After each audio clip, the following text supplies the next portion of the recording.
اعوذ باللہ من الشیطان الرجیم بسم اللہ الرحمن الرحیم السلام علیکم ورحمۃ اللہ وبرکاتہ۔ حضرت عبداللہ بن سلام رضی اللہ عنہ۔ حسین بن سلام یثرب میں ایک معروف یہودی عالم تھے۔ مدینہ کے تمام باشندے دینی اور قومی اختلافات کے باوجود ان کی قدر کرتے۔ تقوی، نیکی، استقامت اور صداقت ان جیسی دقیق خوبیوں سے متصف تھے۔ حسین بڑی خوشگوار پرامن زندگی بسر کر رہے تھے، لیکن ان کی زندگی دوسروں کے لیے مفید بھی تھی۔ انہوں نے اپنے وقت کو 3 حصوں میں تقسیم کر رکھا تھا۔ ایک حصہ گرجے میں واعظ و نصیحت اور عبادت کے لیے، دوسرا اپنے باغ کی دیکھ بھال اور کھجوروں کی پیوند کاری کے لیے، اور تیسرا حصہ تفقہ فی الدین کے لیے، تورات پر غور و فکر اور تدبر کے لیے۔ جب بھی حسین بن سلام تورات کی تلاوت کرتے تو ان آیات پر آ کر رک جاتے جن میں نبی آخر الزمان کی خوشخبری دی گئی۔ یہ نبی کے منتظر تھے اور یہ دیکھ کر خوشی سے جھوم جاتے کہ ان کے شہر یثرب میں ہجرت کر کے ہی وہ آئیں گے اور پھر یہی مستقل رہائش اختیار کریں گے۔ جب بھی آیات پڑھتے تو دعا کرتے، الہی میری عمر دراز فرما تاکہ میں نبی منتظر کو بچشم خود دیکھ سکوں، آپ کی ملاقات کا شرف حاصل کر سکوں اور سب سے پہلے ایمان لانے والوں میں سے ہو سکوں۔ اللہ تعالیٰ نے حسین بن سلام کی دعا کو شرف قبولیت بخشا۔ آپ کی زندگی میں ہی نبی رحمت صلی اللہ علیہ وآلہ وسلم کا ظہور ہوا۔ آپ سے ملاقات، مصاحبت اور آپ پر اتاری گئی شریعت پر ایمان لا کر انہوں نے اپنا مقدر روشن کیا۔ جناب حسین بن سلام کے اسلام قبول کرنے کی داستان ان کی زبانی سنتے ہیں۔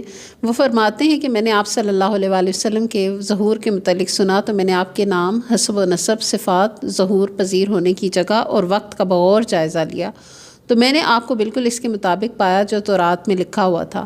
میں فوراً آپ کی نبوت پر یقین لے آیا اور آپ کی دعوت کی صداقت پر دل و جان سے ایمان لے آیا، لیکن میں نے اپنی اس کیفیت کو یہودیوں سے چھپائے رکھا اور اس موضوع پر بات کرنے سے اپنی زبان کو اس وقت تک روکے رکھا یہاں تک کہ آپ صلی اللہ علیہ وآلہ وسلم مکہ سے سوئے مدینہ ہجرت کا ارادہ کرنے لگے۔ جب آپ یثرب پہنچے، وادی قباء میں جلوہ افروز ہوئے تو ایک شخص آپ کی تشریف آوری کی اطلاع دیتے ہوئے لوگوں میں منادی کرتا ہوا ہمارے پاس آیا۔ میں اس وقت کھجور کے درخت کی چوٹی پر کھجوریں اتارنے میں مصروف تھا۔ میری پھپھی خالدہ بنت حارث درخت کے نیچے بیٹھی ہوئی تھی۔ جب میں نے یہ منادی سنی تو درخت پر بیٹھا ہی بآواز بلند نعرہ زن ہوا، اللہ اکبر، اللہ اکبر۔ میری پھپھی نے جب نعرہ سنا تو بولی، خدا تجھے غارت کرے، بخدا اگر تو موسیٰ بن عمران کی آمد کے متعلق سنتا تو اس سے زیادہ خوشی کا اظہار نہ کرتا۔ میں نے کہا، پھپھی جان، اللہ کی قسم، یہ موسیٰ بن عمران کے بھائی ہیں اور انہی کے دین پر گامزن ہیں اور وہی شریعت دے کر بھیجے گئے ہیں جو موسیٰ علیہ السلام کو دی گئی تھی۔ وہ یہ باتیں سن کر خاموش ہو گئی اور بولی، کیا یہ وہی نبی ہیں جس کے بارے میں تم ہمیں بتاتے ہو کہ وہ پہلے انبیاء کی تصدیق کرنے آئیں گے اور اپنے رب کے پیغامات کو مکمل پہنچائیں گے؟ میں نے کہا، جی ہاں۔ وہ کہنے لگی، پھر تو ٹھیک ہے۔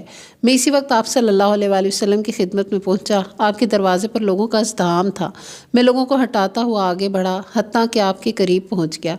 سب سے پہلے میں نے آپ کی زبان مبارک سے یہ بات سنی، لوگوں سلام پھیلاؤ، رات کے وقت جب لوگ سوئے ہوں تو نماز پڑھو، اس طرح تم جنت میں سلامتی و امن کے ساتھ داخل ہو سکو گے۔ میں آپ کے چہرہ انور کو بڑے غور سے ٹکٹکی لگا کر دیکھنے لگا۔ مجھے یقین ہو گیا کہ پر انور چہرہ کسی جھوٹے شخص کا نہیں ہو سکتا۔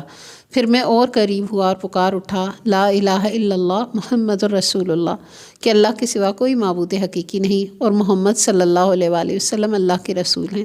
کلمہ سن کر آپ نے میری طرف توجہ کی اور مجھ سے دریافت فرمایا، آپ کا نام کیا ہے؟ میں نے عرض کی، حسین بن سلام۔ آپ نے ارشاد فرمایا، آج سے آپ کا نام عبداللہ بن سلام۔ میں نے ادب سے نگاہیں جھکا لی اور عرض کی، اللہ کی قسم، آج کے بعد میں اس کے علاوہ اپنے کوئی دوسرا نام رکھنا پسند نہیں کروں گا۔ پھر میں رسول اللہ صلی اللہ علیہ وآلہ وسلم کی محفل سے اٹھا اور سیدھا اپنے گھر پہنچا۔ میں نے اپنی بیوی، اولاد اور دیگر اہل خانہ کو اسلام کی دعوت دی اور الحمدللہ سب مسلمان ہو گئے۔ میری پھپھی خالدہ بھی مسلمان ہو گئی اور وہ ان دنوں عمر رسیدہ تھی۔ پھر میں اپنے اہل خانہ سے کہنے لگا، میرے اور اپنے اسلام کو یہودیوں سے اس وقت تک چھپائے رکھو جب تک میں تمہیں اظہار کرنے کی اجازت نہ دے دوں۔ پھر میں رسول اکرم صلی اللہ علیہ وآلہ وسلم کی خدمت میں پہنچا اور عرض کی، یا رسول اللہ صلی اللہ علیہ وآلہ وسلم، یہودی بہت بڑی افتراء پرداز اور جھوٹی قوم ہے۔ میری رائے ہے کہ پہلے آپ ان کے سرداروں کے سامنے دعوت پیش کریں، مجھے اپنے کسی حجرے میں چھپا لیں اور ان سے میرے متعلق دریافت فرمائیں کہ میرا ان لوگوں کے دلوں میں کیا رتبہ ہے۔ میرے اسلام قبول کرنے کا ابھی انہیں نہ بتائیں، اگر پہلے انہیں بتا دیا کہ میں مسلمان ہوں تو وہ پہلے ہی مجھ پر بہتان لگائیں گے۔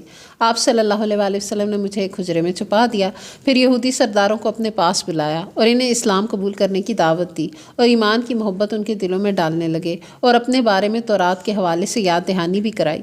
وہ آپ سے جھگڑنے لگے اور اسلام کو باطل کہنے لگے۔ میں حجرے میں بیٹھا ان کی باتیں سن رہا تھا۔ جب آپ ان کی طرف سے مایوس ہو گئے تو آپ نے ان سے دریافت فرمایا، حسین بن سلام کے متعلق تمہارا کیا خیال ہے؟ سب نے بیک زبان کہا، وہ ہمارے آقا ہیں، اس کا باپ بھی ہمارا آقا تھا، یہ بہت بڑے عالم ہیں، ان کا باپ بھی بہت بڑا عالم تھا۔ یہ سن کر آپ نے فرمایا، تمہارا کیا خیال ہے؟ اگر وہ اسلام قبول کر لے کیا تم بھی مسلمان ہو جاؤ گے؟ انہوں نے کہا، یہ نہیں ہو سکتا کہ وہ اسلام قبول کرے، اللہ اسے اپنی پناہ میں رکھے، بھلا وہ کیوں اسلام قبول کرے گا؟ یہ کلمات سنتے ہی میں حجرے سے باہر ان کے سامنے آ گیا اور میں نے کہا، یہودیو، اللہ سے ڈرو اور جو محمد صلی اللہ علیہ وآلہ وسلم تمہارے پاس لے کر آئے ہیں اسے قبول کرو۔ اللہ کی قسم تم جانتے ہو کہ یہ اللہ کے سچے رسول ہیں، تم نے تورات میں ان کا نام اور صفات دیکھی نہیں؟ سن لو، میں گواہی دیتا ہوں کہ یہ اللہ کے رسول ہیں، میں ان پر ایمان لاتا ہوں، ان کی تصدیق کرتا ہوں اور انہیں خوب اچھی طرح پہچانتا ہوں۔ میری یہ باتیں سن کر وہ سب بیک زبان کہنے لگے، تم جھوٹے ہو، تمہارا باپ بھی جھوٹا تھا اور تم دونوں جاہل ہو۔ میں نے رسول اللہ صلی اللہ علیہ وآلہ وسلم سے عرض کی، اے اللہ کے رسول صلی اللہ علیہ وآلہ وسلم، میں نے تو پہلے ہی کہا تھا کہ یہ قوم بڑی جھوٹی اور بہتان تراش ہے، یہ بڑے بے وفا اور بے حیا لوگ ہیں۔ حضرت عبداللہ بن سلام اسلام کی طرف یوں لپکے جیسے پیاسا پانی کی گھاٹ کی طرف لپکتا ہے۔ قرآن مجید کی محبت ان کے دل میں گھر کر گئی، ان کی زبان پر ہمیشہ آیات قرآن کا ورد رہتا، نبی صلی اللہ علیہ وآلہ وسلم کے ساتھ سائے کی طرح رہنے لگے۔ انہوں نے خود کو دین کے حصول کے لیے وقف کر دیا، یہاں تک کہ آپ صلی اللہ علیہ وآلہ وسلم نے ان کے بارے میں بشارت دی جو صحابہ کرام میں بہت مشہور ہوئی۔ اس بشارت کی داستان حضرت قیس بن عبادہ بیان کرتے ہیں کہ میں ایک روز مسجد نبوی صلی اللہ علیہ وآلہ وسلم میں حلقہ علم میں بیٹھا ہوا تھا۔ اس حلقے میں ایک شیخ تشریف فرما تھے جن کی طرف دل کھنچا جا رہا تھا اور طبیعت ان سے مانوس ہو رہی تھی۔ وہ لوگوں سے بہت پیارے اور میٹھے انداز میں باتیں کر رہے تھے۔ جب وہ کھڑے ہوئے تو لوگوں نے کہا، جو کوئی چاہتا ہے کہ کسی جنتی کو دیکھے تو اس شخص کو دیکھ لے۔ میں نے پوچھا، یہ کون ہے؟ انہوں نے بتایا، یہ عبداللہ بن سلام ہے۔ میں نے اپنے دل میں کہا، اللہ کی قسم میں ضرور اس کے پیچھے جاؤں گا، اور پھر میں آپ کے پیچھے لگ گیا۔ وہ چلتے رہے، قریب تھا کہ مدینہ سے باہر نکل جائیں۔ پھر وہ اپنے گھر میں داخل ہوئے۔ میں نے ان سے اندر آنے کی اجازت طلب کی تو انہوں نے مجھے اجازت دے دی۔ انہوں نے دریافت فرمائیے کیسے آنا ہوا؟ میں نے عرض کی، جب آپ مسجد سے نکل رہے تھے تو میں نے قوم کو آپ کے متعلق یہ بات کہتے ہوئے سنا کہ جسے جنتی دیکھنا ہو وہ اس شخص کو دیکھ لے۔ یہ سن کر آپ کے پیچھے پیچھے چلا آیا تاکہ یہ بات معلوم کر سکوں کہ لوگوں کو کیسے معلوم ہوا کہ آپ جنتی ہیں۔ آپ نے فرمایا، بیٹے، اہل جنت کے بارے میں اللہ بہتر جانتا ہے۔ میں نے کہا، یہ تو درست ہے، لیکن لوگ آپ کے متعلق جو رائے قائم کرتے ہیں اس کی ضرور کوئی وجہ تو ہوگی۔ وہ کہنے لگے، میں تمہیں اس کا سبب بتاتا ہوں۔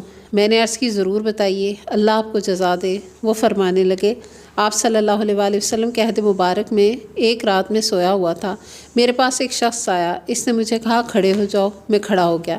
اس نے میرا ہاتھ پکڑا، میری بائیں جانب ایک راستہ تھا، جب میں اس پر چلنے کا ارادہ کرنے لگا تو اس نے مجھ سے کہا، اس راستے کو چھوڑیے، یہ آپ کے لیے نہیں۔ پھر میں نے دیکھا کہ میری دائیں طرف ایک واضح رستہ ہے، اس نے مجھ سے کہا، اس پر چلو۔ میں نے اس پر چلنا شروع کر دیا، یہاں تک کہ ایک بہت وسیع سرسبز و شاداب باغ میں پہنچ گیا۔ اس باغ کے وسط میں لوہے کا ایک ستون تھا جس کی جڑیں زمین میں پیوست تھیں اور آخری سرا آسمان سے باتیں کر رہا تھا۔ اس کے اوپر ایک سونے کا حلقہ بنا ہوا تھا۔ اس شخص نے مجھے کہا کہ اس پر چڑھیے۔ میں نے کہا کہ میں اس پر نہیں چڑھ سکتا۔ ایک خادم میرے پاس آیا، اس نے مجھے اٹھا کر بلند کیا۔ میں نے چڑھنا شروع کیا، یہاں تک کہ ستون کی بلندی تک پہنچ گیا۔ میں نے سونے کے حلقے کو اپنے دونوں ہاتھوں سے تھام لیا۔ میں اسی کے ساتھ چمٹا رہا یہاں تک کہ صبح ہو گئی۔ جب صبح کو بیدار ہوا تو سیدھا آپ صلی اللہ علیہ وآلہ وسلم کی خدمت اقدس میں پہنچا اور آپ کو خواب سنایا۔ آپ نے خواب سن کر ارشاد فرمایا، جو تم نے اپنی بائیں طرف کا راستہ دیکھا تھا وہ اہل نار کا تھا، اور جو تم نے اپنی دائیں طرف کا راستہ دیکھا تھا وہ اہل جنت کا تھا، اور جو تم نے سرسبز و شاداب باغ دیکھا تھا وہ اسلام ہے، اور اس کے وسط میں ستون جو تم نے دیکھا وہ دین ہے، اور ستون کے اوپر جو سنہری حلقہ ہے وہ عروہ وثقیٰ ہے۔ تم مرتے دم تک اس مضبوط کڑے کے ساتھ منسلک رہو گے۔ تو یہ ہیں حضرت عبداللہ بن سلام، اللہ تعالیٰ ان کے درجات بلند فرمائے، آمین۔ وآخر دعوانا ان الحمد للہ رب العالمین۔ سبحانک اللہم و بحمدک نشہد ان لا الہ الا انت نستغفرک و نتوب الیک والسلام علیکم ورحمۃ اللہ وبرکاتہ.